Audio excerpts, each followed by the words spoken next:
दोस्तों नमस्कार। मैं दिलीप पाटिल, सहायक प्राध्यापक हिंदी विभाग, पंकज कला एवं विज्ञान महाविद्यालय, चोपड़ा जिला जलगांव। आज मैं आपको अज्ञेय का यात्रा वर्णन, जिसका नाम है पतझर एक पात, इसके ऊपर हम चर्चा करने वाले हैं।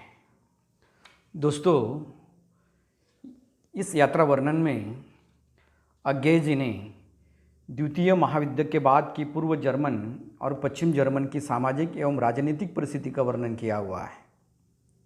अज्ञेय जी जिस साथिन के साथ पूर्व जर्मनी में घूम रहे हैं, वह एक दैनिक पत्र में काम करती हैं और उनके साथ वह अपने संवाद एक दूसरे से शेयर कर रहे हैं तथा चर्चा कर रहे हैं। दोस्तों, इस यात्रा वर्णन में अज्ञेय जी क्या कहते हैं, उसकी ओर मैं आपको लेकर जाता हूँ। पतझर एक पात, इस यात्रा वर्णन में अज्ञेय ने पूर्व जर्मन के प्रकृति का चित्रण किया हुआ है तथा पूर्व जर्मन और पश्चिम जर्मन के वैमनस्य का भी वर्णन किया हुआ है। इस वैमनस्य के कारण वहाँ पर रहने वाले लोगों पर होने वाले परिणाम का वर्णन उनके साथ पूर्व जर्मन में घूमने वाली साथिन द्वारा किया गया है। यात्रा वर्णन के प्रारंभ में लेखक ने पूर्व जर्मन के जंगल के प्रकृति का वर्णन अत्यंत सुंदर तथा सजीव किया हुआ है। वो कहते हैं, जंगल पहले देखे हो ऐसा नहीं, पर पत्तियों के ऐसे जलते रंगों का इतना बड़ा पुंज वह नहीं देखा। हमारे यहाँ इक्के दुक्के पेड़ ऐसे देखने को मिल जाते हैं, बहुत हुआ तो 8-10 पेड़ों की पात, पर इस वनखंडी में पत्तों पर पड़ते हुए धूप के उत सोने के मुकुट जैसे चमक जाते हैं। हमारे पैरों से रौंदी जाकर पत्तियाँ एक तीखी परंतु हृद्य गंध दे रही हैं और वह मुझे बचपन की स्मृतियों में डुबोए दे रही थी। दोस्तों, बड़ा ही सुंदर ढंग से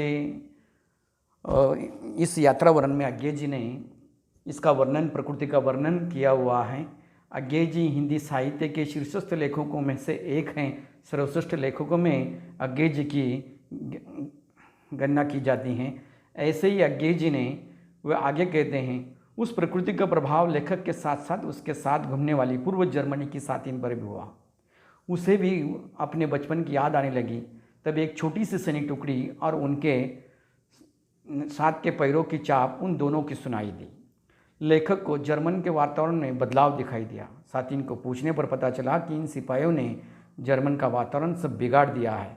सैनिकों से त्रस्त आई हुई वह आगे कहती हैं, नहीं, मैं और सैनिक नहीं देखना चाहती। क्यों? सब जगह सैनिक है।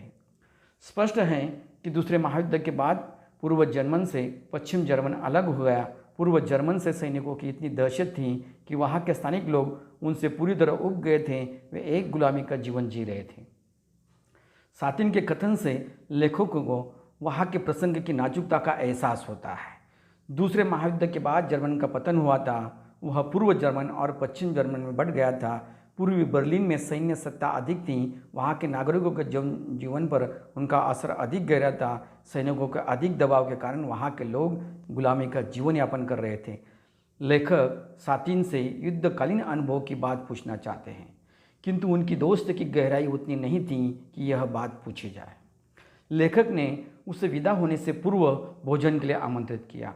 तब उसने अपने मन की बात लेखक के सामने प्रकट होते हुए कहा, तुम मुझे जर्मनी से बाहर कहीं या अपने देश में कोई काम नहीं दिला सकते? मैं झाड़ू बर्तन के लिए भी तैयार हूँ। साथिन के इस कथन से स्पष्ट होता है कि द्वितीय महायुद्ध के बाद जो माहौल जर्मनी में बिगड़ गया था, उससे आम जनता कितनी परेशान थी। वे गुलामी के जंजीरों में इस तरह कैद थी कि एक दैनिक पत्र में काम करने वाली भारत देश में झाड़ू बर्तन का काम करने को भी तैयार हैं। यह बात मुझे खेदजनक लगी। वह अपनी दुख की अभिव्यक्ति करते हुए आगे कहती हैं, बर्लिन अब रहने लायक नहीं रह गया है। मैं शांति के वातावरण में रहना चाहती हूँ। पूर्व जर्मन से भागकर पश्चिम जर्मन में शरणार्थी रहना भी वह पसंद नहीं करती। उसे गुलाम बनकर पूर्व जर्मन में रहना पसंद है, लेकिन शरणार्थी बनकर पश्चिम जर्मन में जाना अच्छा नहीं लगता। वो लेखक से पुनः कहती हैं, यहाँ गुलाम हैं, पर गुलाम विद्रोह तो कर सकते हैं और अनेक साथ होते हैं, पर शरणार्थी सब अकेले होते हैं और लड़ेंगे किससे? लेखक अपने साथिन के साथ रेस्तरां में खाने बैठते हैं तो उन्हें पासपोर्ट दिखाने को कहा जाता है। पश्चिम जर्मन के लोगों को पूर्वी बर्लिन में खाना नहीं दिया जाता है। इस बात से लेखक हमें उन देशों के वैमनस्य की गहराई की अभिव्यक्ति करना चाहते हैं। रात को लेखक पश्चिम बर्लिन के एक छोटे होटल में रुकते हैं तो उनके मन में एक सवाल उपस्थित होता है, कौन सा अच्छा है, अपने देश में दशरथ रहना या दूसरों के बीच अनाथवत। यह सवाल लेखक ने केवल अपने आप से नहीं किया है, यह प्रश्न पाठकों के लिए भी किया है। यात्रा वर्णन के अंत में लेखक को सातिन के हिंदुस्तानियों के संदर्भ में कही गई बात याद आती है। क्या कहती है वो सातिन?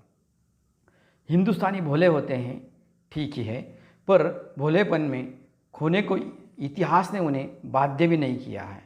यह उनका सौभाग्य रहा है। वे यूरोप के असमंजस का हल नहीं निकाल सकते, पर सहानुभूति तो दे सकते हैं। आज्ञे द्वारा लिखित यात्रा वर्णन पतझर एक बात के उपयुक्त विवेचन से निष्कर्ष रूप में मैं यह कह सकता हूँ कि लेखक ने इस यात्रा वर्णन में द्वितीय महायुद्ध के बाद की जर्मनी की स्थिति को अभिव्यक्त किया है। पूर्व जर्मन और पश्चिम जर्मन के वैमनस्य को यहाँ के कुछ घटनाओं द्वारा प्रस्तुत किया है।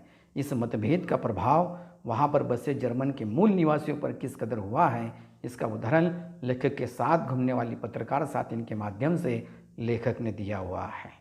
दोस्तों, यह आज्ञे जी ने जो यात्रा वर्णन यहाँ पर प्रस्तुत किया हुआ है, उसके सातिन के साथ जो अनुभव उन्होंने शेयर किए हुए हैं और उनके सातिन ने जो जर्मन के अनुभव यहाँ पर अभिव्यक्त किए हैं, उनको अभिव्यक्ति देने का प्रयास इस यात्रा वर्णन में आज्ञे जी ने किया हुआ है। धन्यवाद।